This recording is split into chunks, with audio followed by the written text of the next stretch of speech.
I got this LeapsterGS today, and I figured I would show a common problem with these. First, let me show it working. There was a little bit of battery corrosion, but it wasn't too bad. I just used a little bit of sandpaper. It really wasn't too bad. It fixed it. Working fine now. I did delete everything that was on here. Had to do it manually, which was fun because this thing has a camera. So there were like photos of like the kid who owned it before me. And if you give a kid a camera, they will take photos, a lot of photos. And I had to manually select every single one and delete them all manually. It was annoying. And I had to do that with both of my other units. I'm sure you could probably do it easily by like wiping the device entirely and like Leapfrog Connect or whatever it's called, or maybe like some FTP mode shenanigans, but I didn't feel like dealing with that today, so I just manually deleted everything.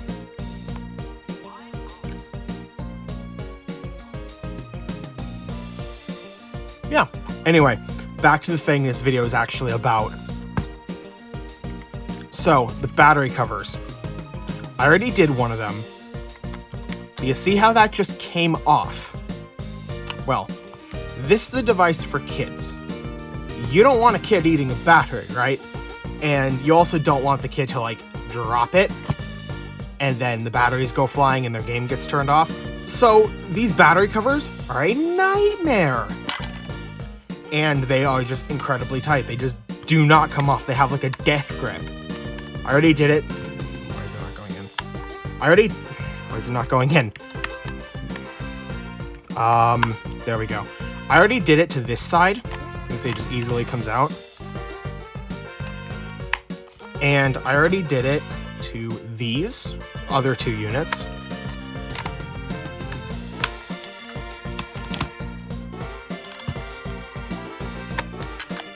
But when I first got one of these, I was like struggling. I could not get the battery cover off. And I was like Googling it and finding a bunch of parents who were like bought this thing for their kids and they couldn't put the batteries in. They just couldn't put the batteries in.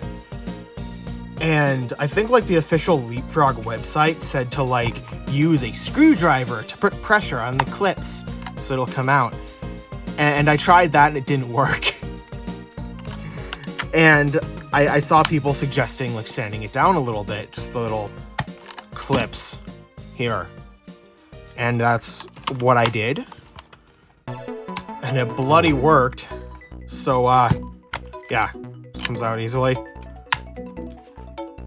But the point of this video is, one, to show that that works for any adult collectors. Also to show how to get one of these off. That's the end of the sentence. You might think I was going to say without damaging it. Can't really guarantee that. It's really funny. This new one, I sanded it down a little bit, but it was already damaged when I got it from someone trying to get it open. That's great. So I just use this iPod opening tool, quote unquote. I think it's like a metal spudger. You could probably get one that doesn't have an iPod shop written on it. This is not sponsored, by the way. And just get that in there. Try not to poke the batteries, because that would cause a fire. And just, it worked before I started filming. Just, yeah, it worked before I started filming. I did this like twice in a row. And then I started filming and it's not doing the thing. Yeah, there we go. And just kind of wiggle it out, I guess. And you can see there's an opening now. So go on the other side. And there we go. It's open.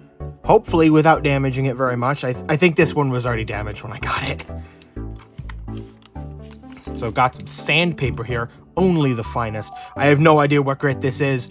I kind of just found it on my desk. Only the finest. And just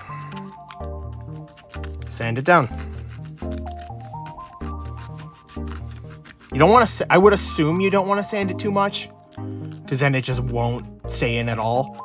But you can sand it like quite a bit. I would recommend sanding it at least a little. But, you know, yeah. I would recommend doing this if you're like, you know, an adult collector and don't have to actually worry about, oh, your kid ate a battery. You know, like I'm an adult collector. I don't have to worry about that, nor do I have to worry about a kid dropping it and the batteries go flying. But if you're a parent getting this for your kid, maybe that's something you have to worry about. That's valid. Don't do this. I can see why they designed it like that, and it is valid. It's just, as an adult collector, it is supremely annoying. So it did come off easier, but I might want to keep sanding. It's a little too much. Still a little too tight.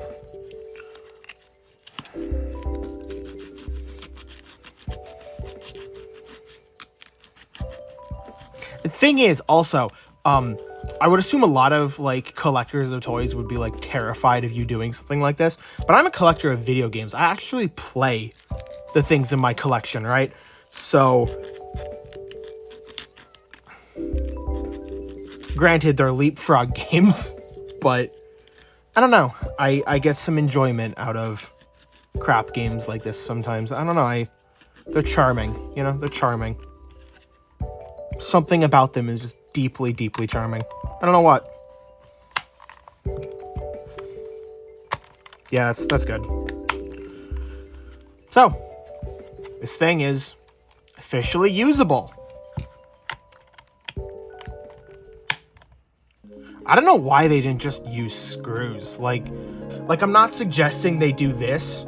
Like, obviously, this is a 10-year-old device, and they're a big company. Obviously, I'm not suggesting anything, but I just find it a little weird how, like, the LMAX and the Leapster 2, and I would assume the original version of the Leapster as well. I don't have one, but they used like this little screw and then a like battery case. Both of them are like this. Both the Leapster 2 and the LMAX did this. I have no idea if the original Leapster did. I'm assuming it did. I don't have one. And it makes sense they wouldn't do this again because it's big and bulky, and this has to be like a nice sleek device. A sleek nugget. But I feel like it would have been better if they used screws. Maybe there's like some reason they didn't. Like maybe having battery covers that require like godly strength to open is genuinely more safe for kids. I don't know. It's just kind of weird. And I fail to understand their logic. Also, something cool about this pink one, this is my main Leapster, LF2000, I believe the hacking community calls them. I actually don't have a Dig or a Leapster Explorer. I really want one. I have yet to get one. They're cheap. I just haven't been able to justify it. This one that I got was like it was like $7 or $8 with shipping, and came with these two games. This one being one of the ones I was actually like actively wanted, and it was like usually like 10 to 15. So I basically got a game for cheap, another game free with it, and a console free with it that works decently too.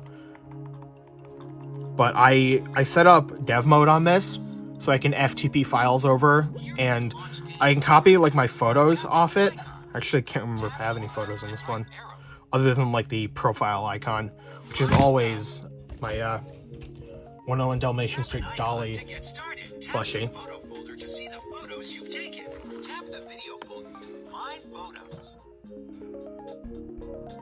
Yeah, I took a few photos on here. Here's a lovely photo of a DualShock 4.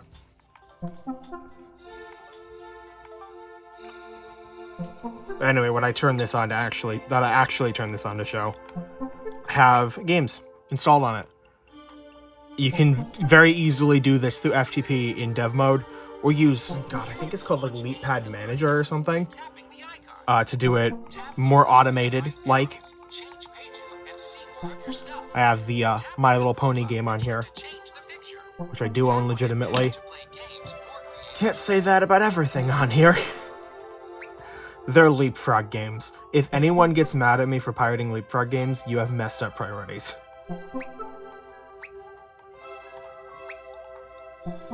And I do, like, have, like, this SpongeBob game. I have some Dig games on here as well. Dig games run to varying degrees of success on LF2000. Yeah. Yeah, that ain't right. It's actually looking better than it usually does, but that ain't right. Yeah, that ain't right. Again, that ain't right. This is actually better than it is sometimes. Like, sometimes it'll look even worse than this, and, like, it won't even load the damn letters. It'll just, yeah, no, this, not really playable. And if you actually get into, like, the game, like, not just the spelling minigame, it plays fine. And this is, like, a pseudo 3D, like, mode 7 game on a Leapfrog handheld. That's neat. But alas, I need a, an LF1000 device to play it. At least a Dig. You probably want an Explorer because the Dig firmware is like such a mess. I've heard so many people in the Leapfrog collecting scene, which is like very small, barely any people care about these things, and I recognize that. But I have seen so many people in the like Discord being like, yeah, the Dig firmware is completely borked, and it just has a tendency to brick itself, and just say, your Dig needs a tune-up. And it is just completely dead. There is nothing you can do about it after that. It is cooked. That's not great. The Explorer doesn't really do that as much.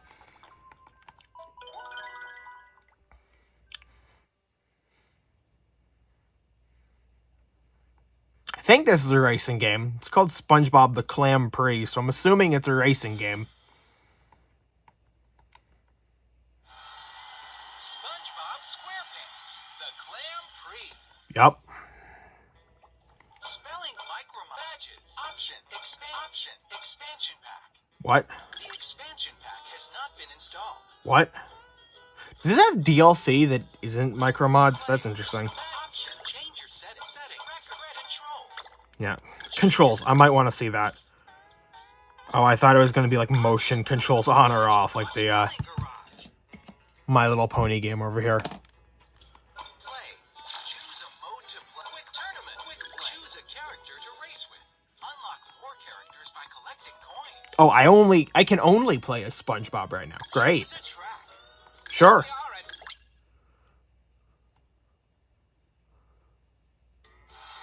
Didn't take that long. Holy crap. I can just smell the anticipation out there on the track.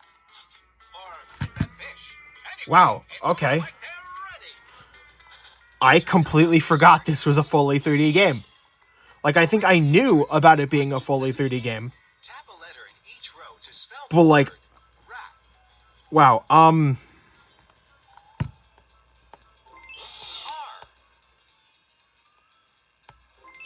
A. P. wow. 3, 2, I completely forgot this was a fully 3D game. go. Hold down the correct I don't know how I forgot that, because I saw someone in the Discord letter. Keep going. ripping the models. SpongeBob, just How did I forget that? And it runs pretty well, too. It actually is running better than some Switch games I've seen. Wow. Whoops. Try and pick up those letter bubbles, drivers. Collect letter bubbles to spell the word shrink. This is, wow, this is actually really impressive. This point, Like, given it's a Leapfrog handheld. Though, to be fair, the Explorer GS, like, the LeapsterGS, apparently can run PS1 games in RetroArch. If you have that set up, which I don't have set up in any of my units at the moment. And apparently the, like, biggest constraint is the lack of 4 face buttons. shrink. Power up, earn. Next. Noticing some distinct rubber banding here. So close. There's also, like, a Leapfrog game. What are you expecting? SpongeBob is in the lead. Not anymore. I don't really feel like finishing this race right now. Yeah, that's actually a really interesting game. So I think that's pretty cool. I don't know. I just think they're neat.